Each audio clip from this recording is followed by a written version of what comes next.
if you can get people to row against the same direction, and this is what the L&D team is for, like how can you communicate that message that's coming from the organization of how do we do things, what do we do, then L&D is crucial. Then that's the last team that you would cut, because as soon as you cut that, you lose that coordination.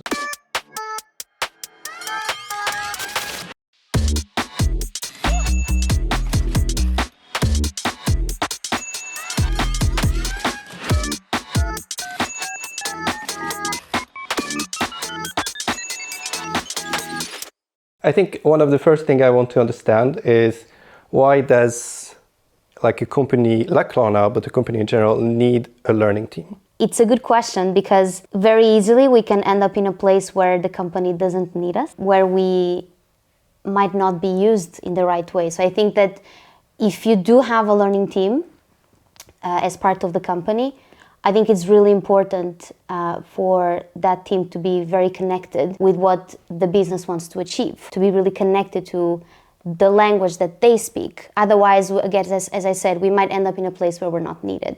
Now, let's say that you are doing that. I think that a learning team can help employees perform better and execute faster, essentially. So it contributes to the bottom line of the business. Yes. Or is it about the employees, or it's about the actual, like in the case of Klarna, I mean, you're doing like payment, if we're simplifying it. So that's not directly linked to that, right? Not directly, no. I think that's correct. I think it's fair to say that in like Rita just mentioned, to reiterate that if you're not careful, L&D can feel like a real cost center, a luxury unit that perhaps does fun and creative things that drives some engagement, but you don't really know what you're getting for your money. So if you're thinking about cost cutting, you're looking at, well, I need marketing and I need salespeople and I need customer service. So where I'm gonna cut, my expenses. And an L&D team can look like something that you can cut. However, if you are in a tough situation where you need to compete heavily and you need to win market share, or you're a company that's growing and you need to grow faster, then who's helping you communicate that? Who's helping you getting the message to every single person of how fast and where to row the boat? If you can get people to row against the same direction, and this is what the L&D team is for. Like, how can you communicate that message that's coming from the organization of how do we do things, what do we do, and where are we doing it?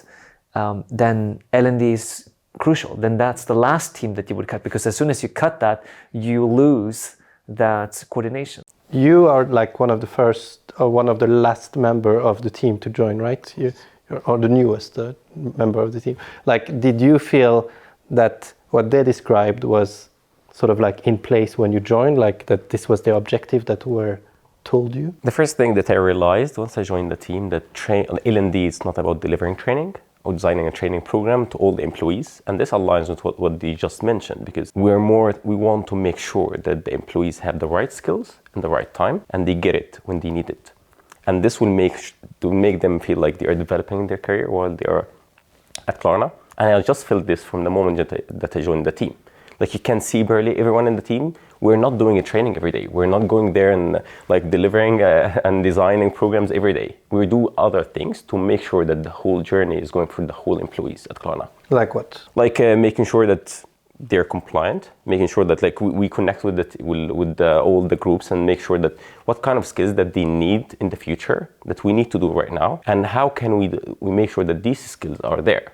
We could implement some certain processes, communication things that they get at a certain time, so they need to implement at that time. So if you think about like, and you guys feel free to like interject when you feel like it, but who's sort of like tracking you? Like, who's measuring what you do and who's making sure that you're actually helping the business bottom line? What's special about the company we work for is that we have special names for everything. So me start saying those names, it wouldn't make sense to the audience. But I think you would say that, I mean, ultimately the the CXOs or the leadership team is responsible for the things that we do as well.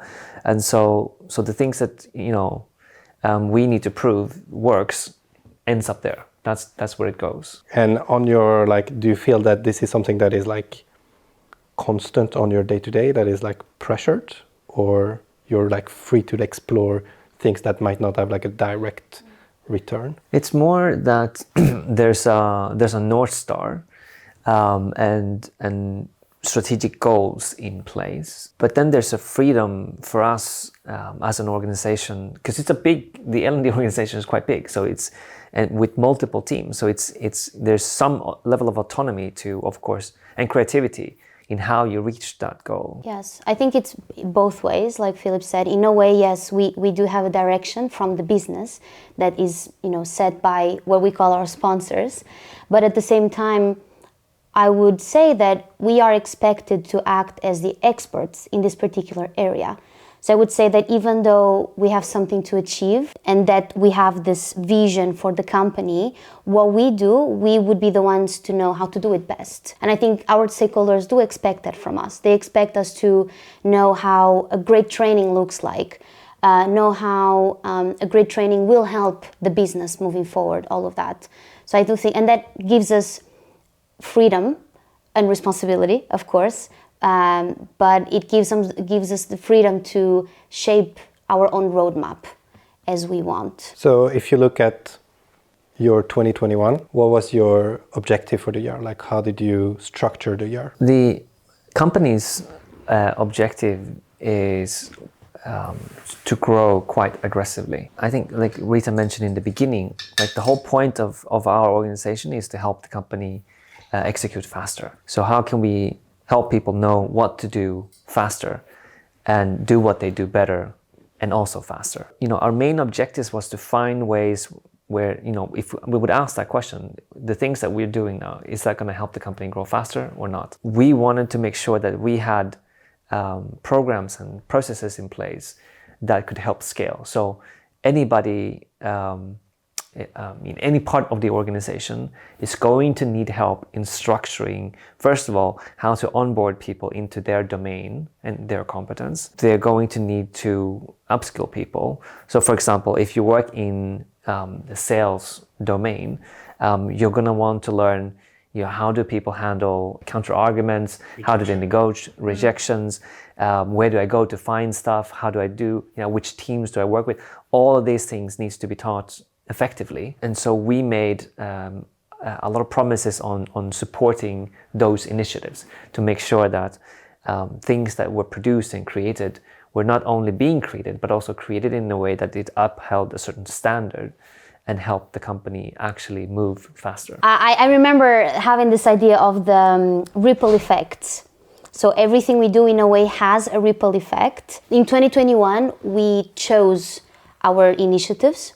We didn't do everything, but we were careful around the things that we did initially, because we knew that we needed to have people in our back, right? We needed to have people supporting what we do, seeing that what we do has good quality, and then they wanted to do more of it. So we trialed a few learning programs with particular areas of the company that are high impact and high visibility. For example, engineers, marketeers, and based on that, we could see the ripple effect, like a drop of water being created, and other people and other competencies coming and saying, what you did, I can see the results, they talk about it, could we do the same for us? So I think that was one of our main focuses, as I see it. Yeah, because Klarna is not necessarily a top-down company, so there's no one who sits up there is going to say, do these three things. So when you are trying to improve things, you have to prove to people that what you do is actually better than what someone from the outside could do, for example, because it's all about growth. So either you can buy the support or you can use someone internally. And if you're using someone internally, you need to make sure that they're actually good enough to do it. So I think what would help the listeners with some context here is that in a year before, in 2020, we pivoted and we bought, for the first time in a very long time, an LMS. So suddenly we bought a system, and now you get to decide when you buy a system, what should the future look like? Should it be, are you just replacing the system with another system who might look slightly nicer, and then just continue as usual? So you just continue to host trainings. Some are useful, some are not, and so on. But what we wanted to do is to take that opportunity and see, can we turn this around and make it into something completely different? And once you do that, then you sort of have to commit almost like a 3-year plan into implementing that and making sure that the organization starts using it. Because you're trying to teach the entire culture to use a system in a completely different way that it has never done before. And that means change management. That means that means getting your hands dirty, rebuilding processes and scales and building teams that understands how to drive this. 2021 for us was the year where we proved that we could do this, that the system could be implemented and it could help the company drive growth in many different areas. And your way of like measuring success was how you were able to facilitate growth for everybody else. Yeah, so some more tangible KPIs, first and foremost, is how many business units are we supporting? So how many are reaching out to us or having the discussions with us? What's the nature of the conversation? Are we being reactive and people coming to us and say, hey, create this training for us, and then we just create it? Or are we having a conversation about what they would like to achieve? So some sort of strategic execution. And are we challenging them on how to get there? And the more we can see the conversation gearing towards that way, it's an indicator to us that we have improved ourselves as well. And then also looking at the amount of support that we are building grew exponentially. And the amount of people that we reach with our system and how much the system was being used and utilized grew exponentially. So all of those numbers told us that comparing to the old way and the old system, there's massive and tremendous difference in the numbers. And that showed us that real traction was being built. So now I think we have proved that platform that we can continue to build upon and build more interesting program, build larger teams that can support bigger parts of the business, which I think we've been granted to do now.